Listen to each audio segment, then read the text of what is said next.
Will vote on the deal to raise the nation's debt limit sometime tonight.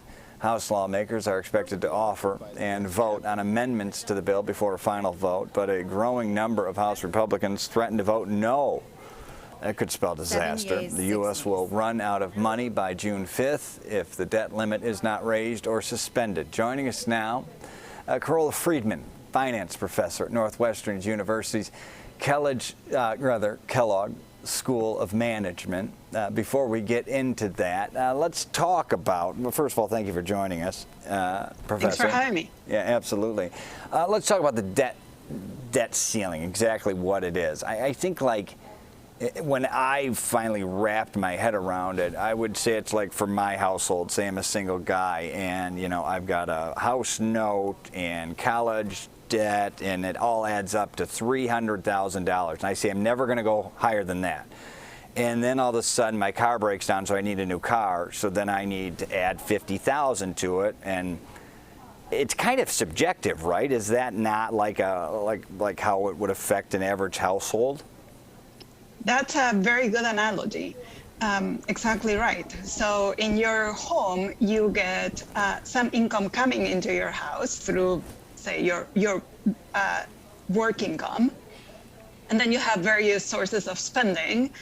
And when your income is lower than your spending, you're not going to need to fill in the gap. And the government can do that in two ways. They can fill in the gap by borrowing, or it can fill in the gap by printing money and financing itself that way. And that's the key difference between a household, where primarily what we can do is borrow from a bank, from our credit cards, from our families and friends. And the specificity of the debt ceiling is that quite some time ago, the U.S. got into the system where the total amount that the U.S. government can borrow is capped, and it's capped by Congress. So exactly as you said, it seems a little bit arbitrary exactly what that limit would be, but it is a constraint, presumably to try to avoid the government from just borrowing way too much.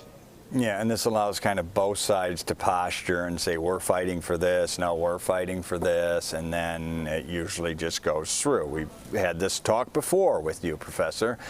So this debt ceiling deal would change some requirements for Americans who, for example, are on food stamps. We talked with a 9-year-old woman whose Supplemental Nutrition Assistance Program, or SNAP, was cut to $23 a month in her case.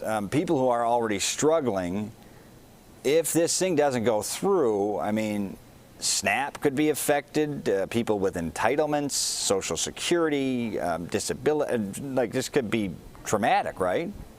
Yes, so if the agreement goes through, there are going to be some winners and losers. But if the deal doesn't go through and the U.S. government actually does end up defaulting on their debt, which at the federal level is completely unprecedented, it's just really hard to predict how terrible the consequences would be for the economy at large.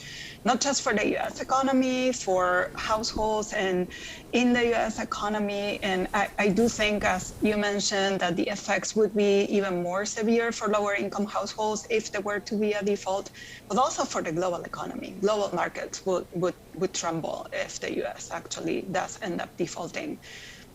Yeah, I mean, that would be catastrophic. You know, microeconomically, yeah, households would surely suffer. Macroeconomics, who knows what kind of tailspin we'd see.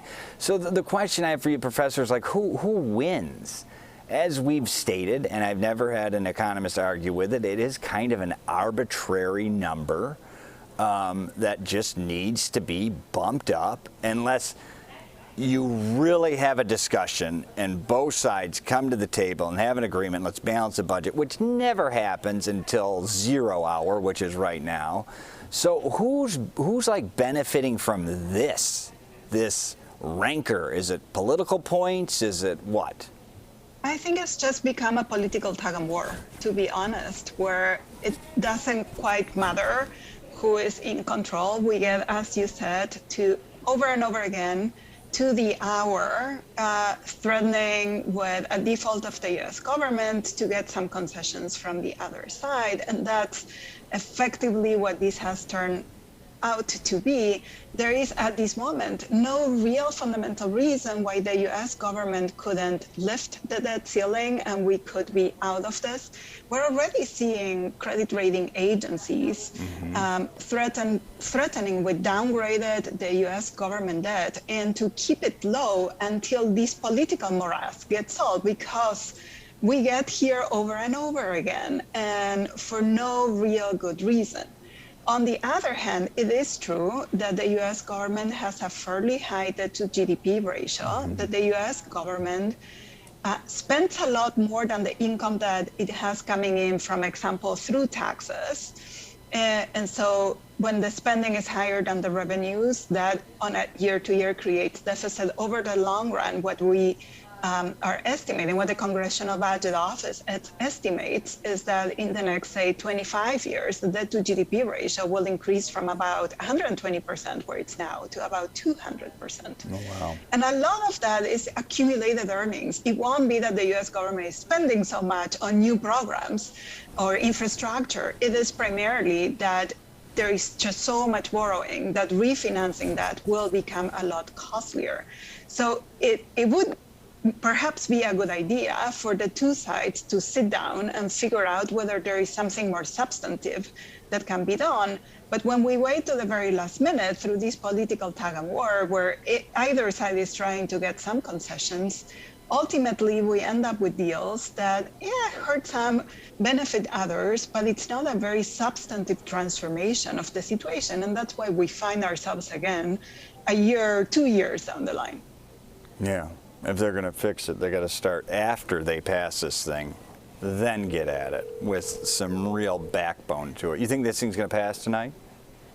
I certainly hope so.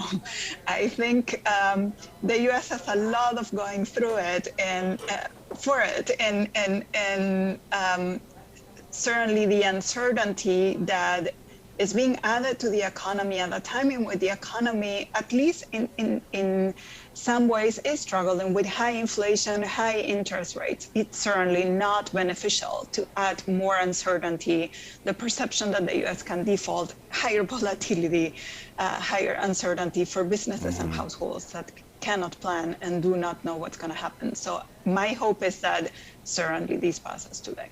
Okay, Professor Frydman, thank you for taking us to class this morning. We do appreciate it.